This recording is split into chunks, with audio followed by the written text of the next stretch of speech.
va o nace desde la faringe y se dirige hacia la unión del esófago con el estómago, que se llama la unión gastroesofágica. Este estómago, nada de estarme tomando la coca y no me interrumpa. No, tranquilamente, yo les voy a dar de tal manera desmenuzadito que ustedes no necesitan. Yo voy a ir claro. ¿Sí? Entonces, chicos, para que sea esto claro, si no, yo soy muy inquieta y estoy así. Bueno. Entonces, vean, este tubito tiene entre 20 a 22 centímetros de longitud, tiene 2.2 centímetros de diámetro y tiene un espesor de la pared que va entre 0,2 a 0,3 centímetros. 2 a 3, ¿qué sería? Perfecto, milímetros. Ya, esta es la primera cosa.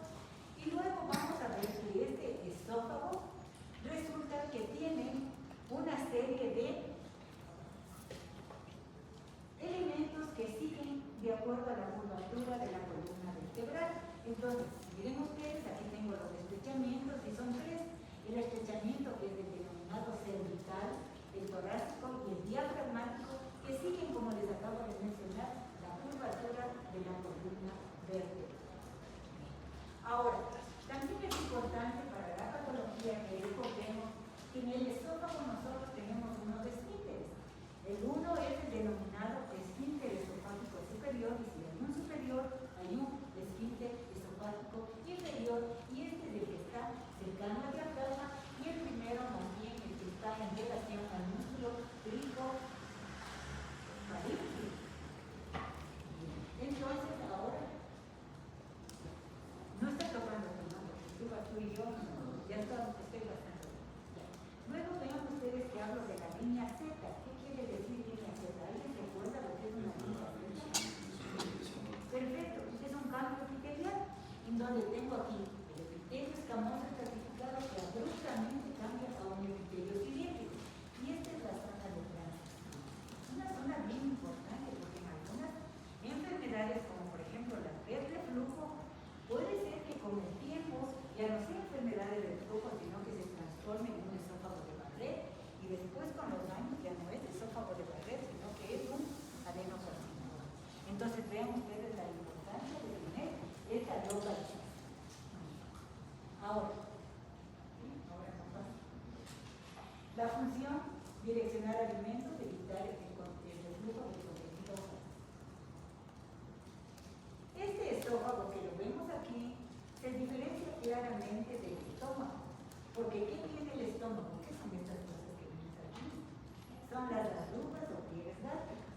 En cambio, en el esófago no tenemos.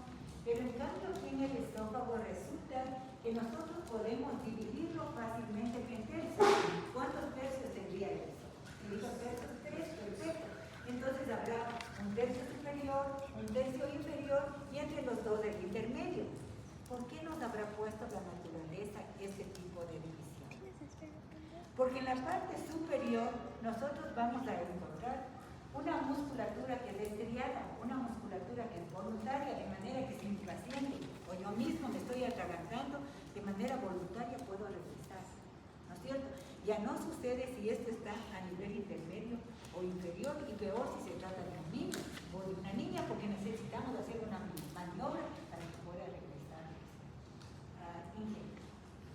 Entonces, acuérdense de esto, y el tercio superior, cuando veamos la histología, vamos a ver que tenemos nosotros musculatura estriada. En el tercio intermedio una musculatura que es lisa y estriada, y en el tercio inferior solo musculatura lisa. Perfecto. Solo voy a hacer eso. Ahora, estudiar la gastroenterología hace que estas personas que les encantó la medicina, que fueron por la endoscopía, utilicen unos tubitos con luz, y estos son los endoscópicos. Y esto hace que tengamos también una mirada endoscópica de los patólogos para darnos cuenta, por ejemplo, que el esófago está aquí afuera, tiene este color rosado pálido, es liso, y cuando ya estoy en el interior tengo arrugas y esto es extraño. Entonces así facilito nos acordamos y podemos nos ubicamos donde estamos. Ahora, esto es historia. Aquí tengo la primera parte que dice mucosa. La N no es de muestra, es de mucosa. Y la mucosa tiene 3 elementos. ¿Cuáles son los 3 elementos? El epitelio, ¿qué más? La membrana basal que está ¿Qué más? La muscular de la mucosa está más abajito, que es perfecto, y aquí nos falta la lámina propia. Son 3 elementos con un hito adicional, pero ¿por qué es importante, jóvenes? Porque la musculatura lisa es el límite que me permite decir, esta es una muestra de bota, musculatura lisa. Acuérdense que eso es importante. ¿Sí? Luego tengo otro elemento que es el tejido conectivo, y aquí estoy hablando de la submucosa. ¿Qué es la submucosa?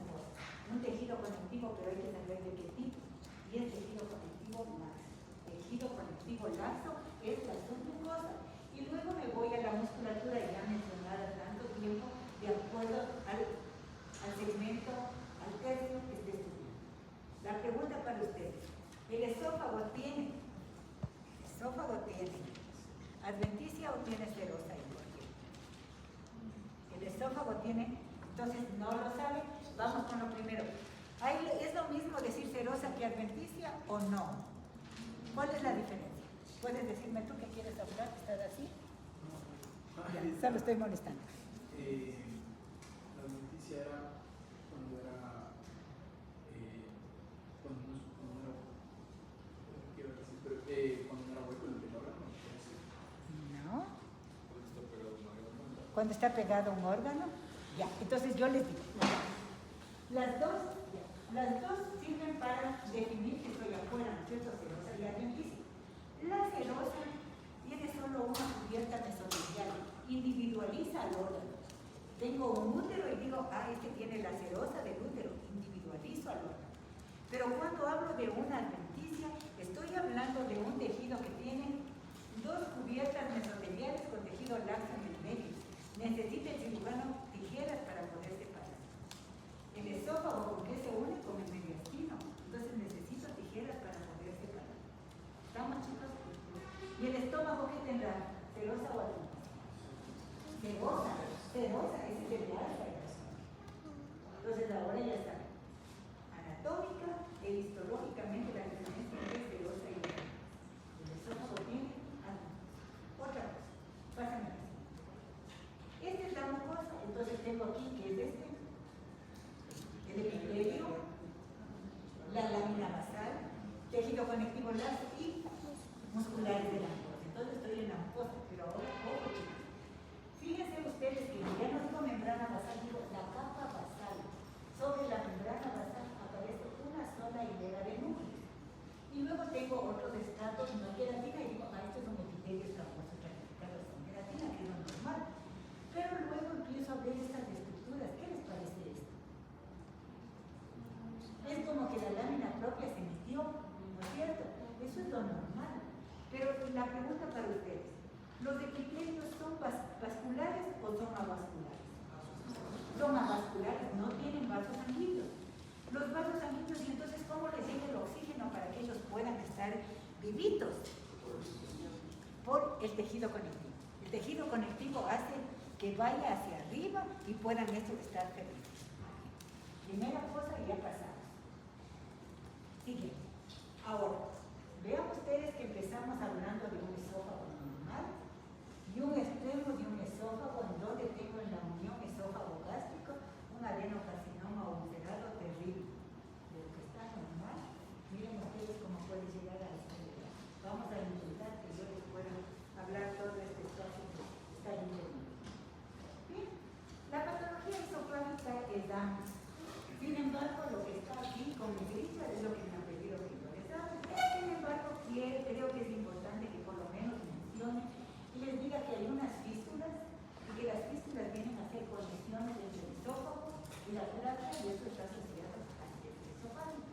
La hernia atrás quiere decir que una parte del estómago sobresale hacia adelante, dentro del tórax, y lógicamente afecta el esófago y se crea un orificio de conexión.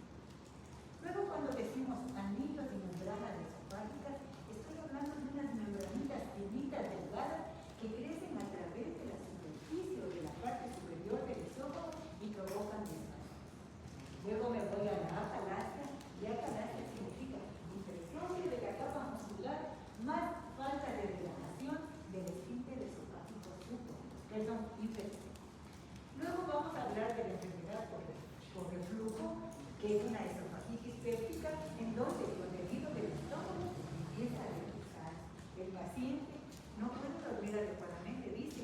Yo no puedo en la noche, tengo que sentarme para poder dormir. Tengo una sensación de que se me regresa algo que está ardiente, algo que está... El estómago de Barrett, en cambio, siempre piensen que hay un cambio, una metaplasia, un epitelio adulto por otro, y finalmente nos meteremos en tumores benignos y malignos. Entonces, en la atalasia, vean ustedes que aumenta el tono del esfínter esofágico inferior, es un problema de relajación muscular y causa otros. Hay dos tipos de atalasia, una primaria y una secundaria.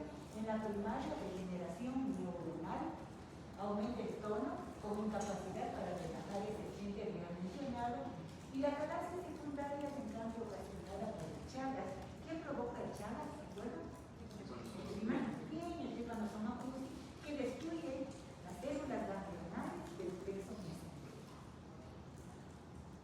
Ahora, esto es solo para que vean ustedes esquemáticamente. Esta es la hipertrofia del músculo. Acá se le ve no tan grueso como está en este lugar. Y esta hipertrofia de la capa muscular es originada por la falta de los ganglios del plexo mesentérico. Ahora, de lo que vimos nosotros de esa visión endoscópica, que era chévere, de la diferencia de color rosado pálido, y luego veíamos pliegues en el estómago, ahora empiezo a ver vasos que están llamando la atención. Estoy mirando coloraciones diferentes, y arriba aquí tengo un esófago que está con inflamación. Bien, ahora estoy mirando, ¿qué les parece? ¿Qué se habrá tomado el paciente? Un medio de contraste, perfecto. Y entonces, bien, nosotros empezamos a ver que podemos hablar de los divertículos. Y hay unos divertículos que no son nada más que unas evacuaciones de una parte del tejido esofágico. Y vean ustedes que hay un verdadero divertículo y un pseudodivertículo. Los verdaderos divertículos es cuando todas las capas prácticamente se evacuan, todas las capas, mucosa muscular, submucosa muscular y adventicia se evacuan. Y en cambio, cuando digo un pseudodivertículo, solo la mucosa. Entonces, el divertículo de Seque es un divertículo completo, es un verdadero porque tiene todas las capas. ¿Están, chicos? Ahora, voy con otra patología. El síndrome de Mayer-Weiss, que no es nada más que una laceración de la unión gastroesofágica por un prolongado vómito, ocasionado por un consumo excesivo de alcohol, y este vómito no solo que lacera, sino que puede también a veces romper el esófago, causando lógicamente una hematemesis severa y las lesiones son lineales, y cuando ustedes hagan su flashcard, tienen que pensar en que un diagnóstico diferencial para el Mayer-Weiss es una infección por el citomegalovirus, en donde también tengo laceraciones de tipo longitudinal. Pero la diferencia está en que el Mayer-Weiss son profundas, en cambio en el citomegalovirus son longitudinales, pero laceraciones superficiales. Esas son las diferencias. Y luego, lógicamente, en el otro voy a encontrar las disfunciones virales. Y este es, miren ustedes, la laceración que está ahí registrada aquí. Luego voy con otra patología que tiene que ver con problemas de hipertensión arterial, que son los varios esofágicos, que están localizados en la submucosa, y es uno de los adicionales que se presenta en la cirrosis. Puede ser desde asintomático o puede haber una masiva hematemesis por complicaciones potencialmente, una hemorragia que puede ser fatal. El tratamiento menciona que hacen combinación con banda o escleroterapia para estos varices, miren ustedes que hacen que las venas al principio son gruesas, pero de pronto de estas se van dilatando, cuando que les van delgaditas hasta que se rompe y viene también el proceso inflamatorio adicional. Y esta es una inflamación que estamos con las zonas de hemorragia, y todo esto que vemos aquí son polipomas.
en una solución de continuidad. Cuando se abrió, ¿no es cierto? El digo, ya es una cosa de eso.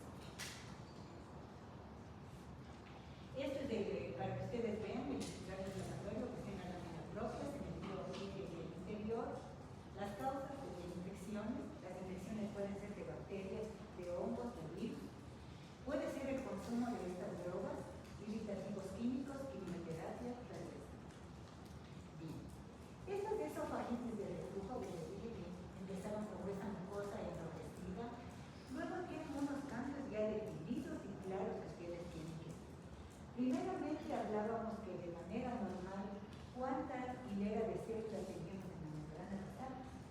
¿Cuánta hilera? Una sola hilera. Ahora quiero que miren la siguiente placa, en donde miren ustedes las células basales crecieron. ¿Cómo se llama el término en patología? Cuando crecen muchas células. Hiperplasia. Entonces, esa es la hiperplasia de las células basales. Está clarito demostrado aquí. Y luego, como crecieron las células, se volvieron ancho el epitelio. Y ese epitelio ancho se llama acantosis. Acantosis. Sin H y con S al final. Acantosis. ¿Okay? Entonces, esto es la acantosis. Y luego empiezan a aparecer unas estructuras como que fueran vasos sanguíneos. Y eso se llama papilomatosis. De manera que en la esofagitis de reflujo tengo acantosis, hiperplasia de células basales, papilomatosis y el infiltrado inflamatorio.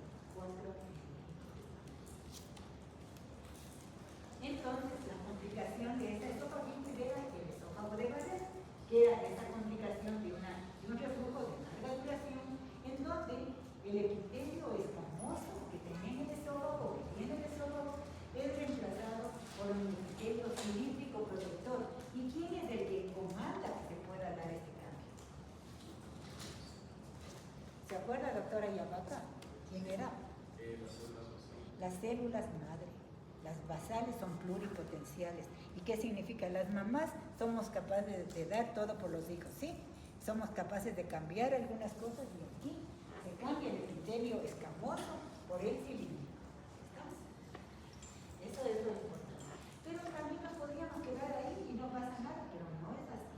Lo que pasa en estos cambios de displasia, nosotros tenemos que buscar si hay displasia o no. ¿Quién me recuerda qué es la displasia? Porque yo ya me olvidé. ¿Qué es displasia? ¿Existe la displasia primero? Empecemos por ahí. Sí existe. ¿Qué es la displasia? Yo quiero una muestra. ¿Qué es la displasia? No, eso es metaplasia. Se cambia un epitelio, atrofia, se reduce. Hipertrofia, crece. Metaplasia, ya dijimos, cambia uno. Pero displasia, ya es una alteración que tiene que ver con. No es cuando crece y las células tienen distinto color. Cuando crece de manera No, sí es. Son cambios epiteliales que pueden ser reversibles o no, que tienen que ver con el cambio en la polaridad. ¿Qué quiere decir polaridad? Todos estamos casi alineados porque Roberto se me salió un poquito, ¿no es cierto? Entonces esto se llama polaridad, todos estamos igualitos. Luego hablo de relación núcleo-citoplasma, que quiere decir que ya está definido qué tamaño tiene el núcleo con relación al citoplasma. Entonces, normalmente una célula epitelial tiene 1 a 6, ¿qué quiere decir? 1 para el núcleo, 6 veces más para el citoplasma. Se pierde eso, de pronto tengo 50-50, se volvió grande el núcleo. A eso se llama displasia. Estas displasias pueden ser de bajo y de alto grado. Cuando son de bajo grado le quito la noxa, la causa, se queda bien. Cuando son de alto grado, caminan hacia el cáncer.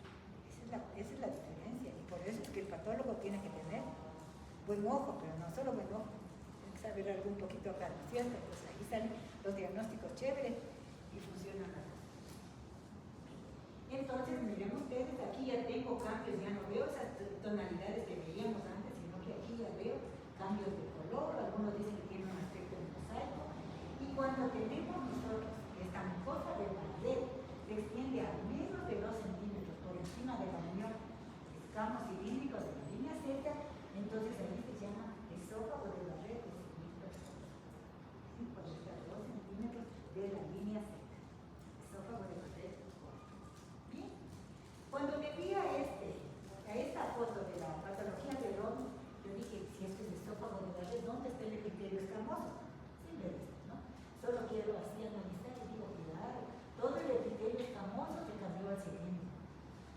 cambiarse al cilíndrico, vean ustedes qué células son estas. Las caliciformes, y estas empezaron a crecer, o sea, se volvieron hiperplasia. Y estos son los cambios que encontramos en el esófago de Barrett, ya dijimos de las células madre. ¿Por qué eran estas? Porque estas las cilíndricas resisten mejor la acción de grasa. O sea, todo tiene su razón de ser. Bien, entonces aquí tengo el epitelio escamoso, aquí tengo el epitelio columnar, ya están empezando a aparecer las células caliciformes, el epitelio inflamado. Y aquí lo que les había mencionado, importante investigar la displasia, que eran alteraciones cicloarquitecturales, núcleos hipercromáticos, aumentados de tamaño, que pueden estar, miren ustedes, de lo que era escamoso ahora es cilíndrico. Aquí hay hiperplasia de células basales y miren el tamaño de los núcleos. Vean, estos ya están como monstruosos. Esto es displasia de alto grado. Esto varía así. ¿Me están siguiendo, chicos? La clase sí está clara. Sí, para todos ustedes o alguien que no me entiende. Sí, porque yo puedo darme el lujo de repetir mentiras, no lo voy a hacer. Solo es para que se incentiven de que puedo ser capaz de repetir. Es que me reemplacé tanto esta clase que dije, jugando con eso. Para mí la patología, chicos, bienvenida a las clases, es realmente le tomo como un juego. Me encanta trabajar, amo esto. Entonces ustedes son mis angelitos que me ayudan a que yo pueda seguir haciendo las cosas. Gracias. Entonces, las complicaciones del esófago de Barrett, además, ¿dónde está el cáncer? ¿Dónde se le pega? Bien, y entonces, aquí es una visión endoscópica. Fíjense ustedes que se ve como un polio, pero este polio, porque el endoscopista ya está sospechando, tal vez sea un cáncer, nos mandan a nosotros la biopsia, y digo, sí, está positivo para manipular en la compilación. ¿Sí saben lo que es la compilación, mis queridos doctores? ¿Quieren que les cuente lo que es una compilación? El paciente tiene una sintomatología y el médico no ha definido qué mismo tiene. Entra y nos avisa el día anterior, nos dice, ¿sabes que voy a tener una compilación mañana? Esta es la clínica del paciente. Nosotros en nuestro laboratorio lo que hacemos es tenemos un equipo que se llama crióstato. Este crióstato es un aparato que trabaja a menos 26 a 30 grados de temperatura. Entonces, ¿qué hace? Que todo el proceso que ustedes saben que un estudio histopatológico tiene que entregar con todas las días, máximo 4. Yo sé que en los hospitales se demoran más de un mes, pero hay otros que trabajamos pronto, porque hay que pensar en un paciente. El paciente está sufriendo. Todo paciente que tiene una enfermedad quiere que le digan qué mismo tiene, que le traten pronto, urgente. Para eso están ustedes. Entonces, este paciente, o este primerito, acuérdense, tengo el médico, tengo el paciente, tengo el equipo, se llamaba ¿cómo? Crióstato. ¿Por qué? Frío. Este trabaja a menos tantos grados centígrados y ahora no vamos a hacer bloque de caracol. Se hace un bloque de hielo seco. Y en este, por eso está a tantos grados, se forma el bloquecito ese, tenemos el tejido, le ponemos esa sustancia y cortamos inmediatamente. En 10 minutos vamos 3 resultados. Cualquiera de los 3 resultados que les diga que les debe de evaluar. Puede ser positivo para malignidad, negativo para malignidad, o sencillamente le pongo diferido y les digo por qué es el diferido. Positivo para malignidad, que pena para el paciente, pero ya tiene diagnóstico en 10 minutos. Negativo para malignidad, que chévere que no tenga conocido. Diferido, ¿por qué? El médico en su afán de mandar pronto la muestra está con un cauterio y le quemó la muestra. Llega al laboratorio y no tengo que ver que está quemado, ¿no es cierto?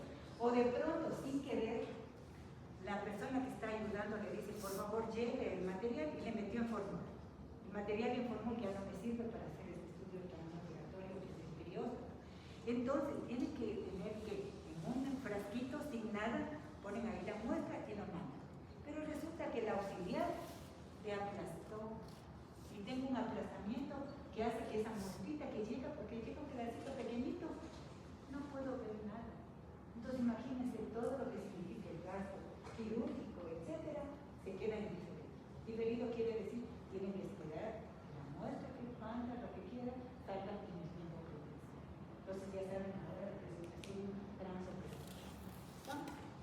¿Podrías por favor repetir lo que es el estudio transoperatorio? ¿Cómo le entendiste?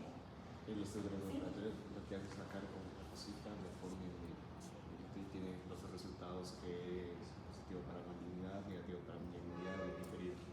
Ya. ¿Dan los tres resultados a la vez? O sea, no. Tienen que ir cualquiera de los tres, ¿no? No se vayan a olvidar, no va más allá. No digo el tipo de tumor, solo digo positivo, negativo o diferido. Veamos qué más tenemos. Bien, todavía tenemos la plaza. Miren ustedes, este es el producto de una esofaectomía total. Podría ser la causa que este paciente algo le está pasando por acá y sencillamente tomó una determinación terrible, que mandó sello rojo. Se destruyó y ya no tenemos, tiene una estenosis tal que hubo que sacarle todo el esófago para que pueda continuar viviendo. Esa es una situación terrible. Pero ¿qué pasa cuando una criatura ha ingerido esta sustancia? Alcalina, o lo que sea. ¿Saben qué significa? Irresponsabilidad, descuido de quien está encargado de proteger a los niños. ¿Cierto? ¿Puede darse una cosa así? Pero también hay otras causas. Miren, puede dar por tratamiento antineoplásico, está recibiendo un cáncer de mama y recibe alguna medicación. Puede ser las esofagitis por bacterias, virus y hongos que ya les mencioné. Ahora, todas estas alteraciones en el esófago tienen unos patrones que hacen que uno, ya viendo macroscópicamente, diga esto, muy probablemente cuando veo este tipo de úlceras redondeadas, puedo pensar que se trata de una herpes virus. ¿Qué tal que vea como un material blanquecino? Miren ustedes, como algodonoso, aquí está todavía mejor. Puede tratarse de una candidiasis. O de pronto, ¿qué tal que vea aquí unas úlceras también en Zaca Buccal? Entonces, habría que ver qué características macroscópicas tienen para irnos más o menos encaminando en el diagnóstico. Entonces, miren ustedes, aquí está el esófago y tengo aquí estos materiales blanquecinos y digo, muy probablemente. ¿Dónde eran las úlceras sacabocados? Es de herpes. Sacabocados es herpes. Sacabocados es, cuídese. Quiere decir que han visto las cucharitas de los helados. Se hacen así. Es más o menos la idea y te queda loquito. Esto es para pensar en una candidiasis. Y luego aquí está el material como pelmasa. Pelmasa quiere decir como esos colchones viejos que antes se hacían de ceibo. ¿Saben lo que son los árboles de ceibo? Bueno, los bellos que hay en Pumaguey, aquí en Cumbayá, que en la época un poquito más adelante, en mayo, tienen esas flores rosadas, el ceibo. Y verán cuando caen las flores, quedan unos como lanitas. Y antes se hacía con eso los colchones, se hacían las almohadas. Bueno, porque soy del siglo pasado, pues. Entonces, esto es macroscópicamente, y miren, aquí tengo hifas y esporas. Entonces digo, esto es una candidiasis. Luego, aquí están como bracitos las hifas de los hongos, y estas son las esporas, cándida. No crean que la cándida cuando tengo en el estómago solo está ahí, le examina al paciente y tiene el nivel de la orofaringe mismo. Luego, miren ustedes, les decía que se ve como el sacabocados. Miren ustedes la lesión del herpes virus. Y tenemos también otro tratamiento. Pasa un poquito más, veamos el ritmo, cómo se va viendo, cómo sale una parte del tejido. Y aquí están, en cambio, estas son las células del epitelio escamoso. Pero cada una de las células tiene inclusiones, o sea, como que le ven aquí como que el núcleo creció, son inclusiones del herpes virus, son inclusiones intranucleares. Luego, vemos nosotros lo mismo en sacabocados, inclusiones intranucleares para evitar el herpes. Luego el citomegalovirus, ¿sí que se acuerdan? Úlceras superficiales, diagnóstico diferencial con cuál? ¿Cómo se llamaba la patología que empecé hablando? La que tomaba Mayer, perfecto, pero ahí eran úlceras profundas, esas eran superficiales. Y en cambio las células, las inclusiones son tanto en el núcleo como en el citoplasma. Esa es la diferencia con quién, con el herpes. El herpes virus solo nuclear, citomegalo, nucleares y citoplasma. Diagnóstico diferencial Mayer. Y aquí ven ustedes, está clarito, muy parecido al Mayer, pero aquí están los ojos de búho y estamos hablando de las inclusiones intranucleares y citoplasma. Nuevamente, aquí tenemos las inclusiones del epitelio escamoso y arterial. Luego, no nos quedamos tranquilos, sino que nuestro paciente nos va a dar la historia clínica, porque ustedes saben que lo básico para hacer un diagnóstico es realizar una buena historia clínica. La buena historia clínica hace que el paciente no gaste. Saben que en nuestro país gastar plata por enfermedad, no todo el mundo tiene seguro, significa que es tristeza, mal y dolor para los pacientes. Entonces, si mi paciente tiene como antecedente una dermatitis alérgica, una rinitis o está sufriendo asma, entonces hay que pensar que también el esófago podría estar afectado. Y entonces cuando nosotros empezamos a mirar, vemos en la biopsia que tengo aquí las células escamosas, pero aquí tengo, ¿qué células son estas? Los eosinófilos. ¿Cuántos núcleos tienen los eosinófilos? Un solo núcleo, chicos. Lo que se ven los dos, porque los eosinófilos tienen dos lóbulos unidos con hilos de cromatina. Tienen una agujita y se cosen. ¿Y saben por qué células les encanta dar los eosinófilos? Si saben que la histología anda con quién, con la patología, no hay otra posibilidad. Y en cambio, los eosinófilos con quién andan, con los mastos. Sí, entonces, pero yo decir, esto es una esofagitis eosinofílica y dato de ahorita es importante lo que les voy a decir. Debo encontrar sobre 20 eosinófilos en 10 campos de alto poder. 20 eosinófilos en 10 campos de alto poder. ¿Qué significa campos de alto poder? ¿Cuánto significa? Si saben que los microscopios tienen un poder, ¿no es cierto?, que está dado en los lentes que son los objetivos. ¿Si saben de cuántos son los lentes? 4. Hay 3 dedos. 2X y los grandotes son de 1X. 2X, 4X, 10X, 40, 60, 100. ¿Cuál de estos creen que es el mejor?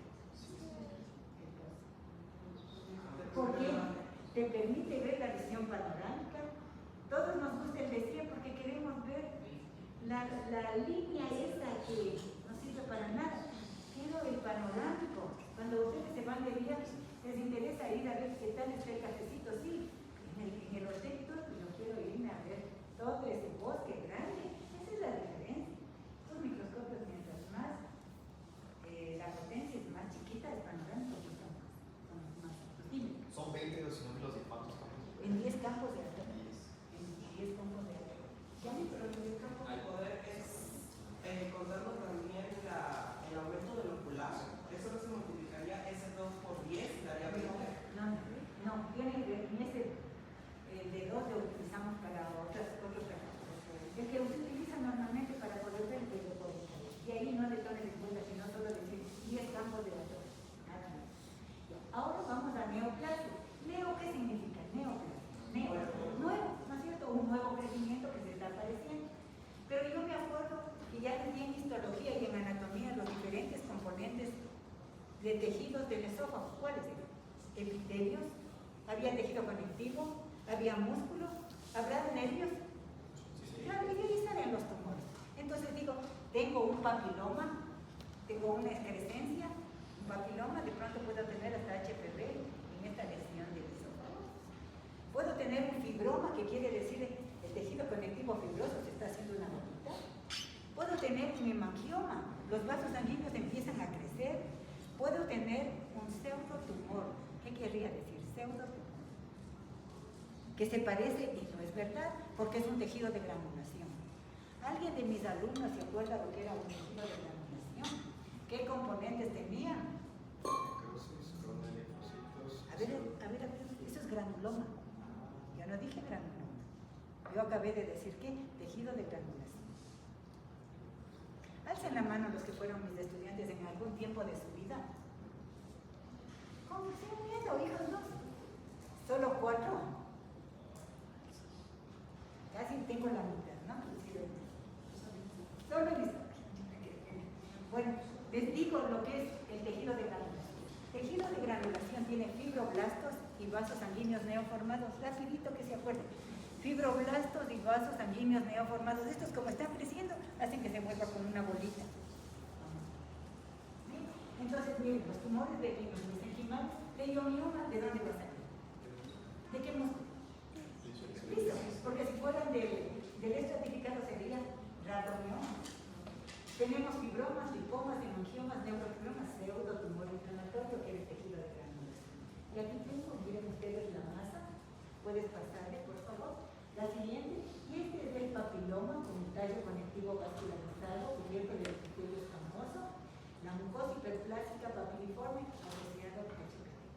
Y ahí se llama condilo. Luego me voy ya con los tumores malignos, carcinoma del esófago, que es diferente al adenocarcinoma. ¿Por qué? Porque el adenocarcinoma, cuando lo veo, forma glándulas, adenocarcinoma. Y este carcinoma no forma glándulas, pero puede ser in situ, puede ser invasor. Esta diferencia también hace que nosotros veamos cuál es la epidemiología, es muy diferente a que yo vea un adenocarcinoma. Este es el más común de los tumores relacionados con consumo de cigarrillos, es más en varones que en mujeres, afroamericanos sobre caucásicos. Tenemos la asociación síndrome-Merlinson, por favor revisarán qué es. También la tirosis. La presentación puede ser desde sin ninguna sintomatología. Luego dice disfagia progresiva, disfagia primerito para sólidos, después ya no puedo tomar ni siquiera un líquido porque ya tiene problemas. Pérdida de peso, anorexia sangrada, el diagnóstico de ley, endoscopía y la biopsia de la tratamiento, cirugía. Lamentablemente, cuando están en esta situación ya son estadio 4 con metástasis, el pronóstico malo, que quiere decir se acortó el tiempo de vida. Y aquí está ya la lesión endoscópicamente hablando, de manera que les digo, llevando de orden normal, inflamatoria, hasta qué pasa cuando ya está el tumor. Estos son de globos, así que los pueden ver fácilmente. Y esta es la microscopía en donde tengo el epitelio, pero miren el tamaño de los núcleos. Estos son los pleomórficos, anaplásicos. Anaplásico quiere decir sin retorno. Ya no hay cómo regresar. Una anaplasia es un cambio en donde tengo. Este carcinoma está en relación también con factores dietéticos, medioambientales, alcohol y tabaco, y hay alteraciones genéticas como mutaciones en P53, mutación del P16 y MK4, amplificación de citrina de 1, receptor de factor de crecimiento CARRAS, y este de aquí. Esta es la foto que les puse en un comienzo de este. Bien, puede ser desde in situ. ¿Qué quiere decir un tumor in situ? Que no hay ultra recogido alrededor. Perfecto, quiere decir que respeta la membrana. Esa biología con eso, respeta, dice que respeta. Mejor sobre eso. Los avanzados pueden ser desde unas masas exofíticas, quiere decir que crece como si fuera un pólipo, ¿no? Infiltrante quiere decir que en vez de irse hacia afuera, se va metiendo. Y lo que dice ulcerado también ya tiene. Luego miren ustedes, aquí tengo el tumor que empezó desde siendo un in situ y fue un infiltrante. Cuando ya llegó a gánglios, ya se fue a metástasis a otros lugares, pues ya es un estadio que controla. Esta es la histología y el epitelio escamoso, donde ya no es normal, es tumoral. Se metió aquí, tengo músculo, miren ustedes, y aquí está el tejido tumoral. Para nosotros decir que un carcinoma escamoso bien diferenciado, bien definido, voy a dar dos elementos. Primero, que tenga puentes intercelulares y haya queratina. Que haya puentes intercelulares y queratina, en la histología significa tumor bien diferenciado, mejor pronóstico. ¿Sí? Verán que no dije in situ, no hay infiltrante. Acabé de decir dos características histológicas que hacen que yo diga este tumor es bien diferenciado. La presencia de queratina y la presencia de puentes intercelulares. ¿Qué son los puentes intercelulares? Son los desmosomas. Son los que el señor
cuando ya lo rompió, como se ve aquí, se volvió en carcinoma invasivo. Esta es la historia de todo lo que hemos conversado el día de hoy. Y creo que con eso termino. Chicos, un gusto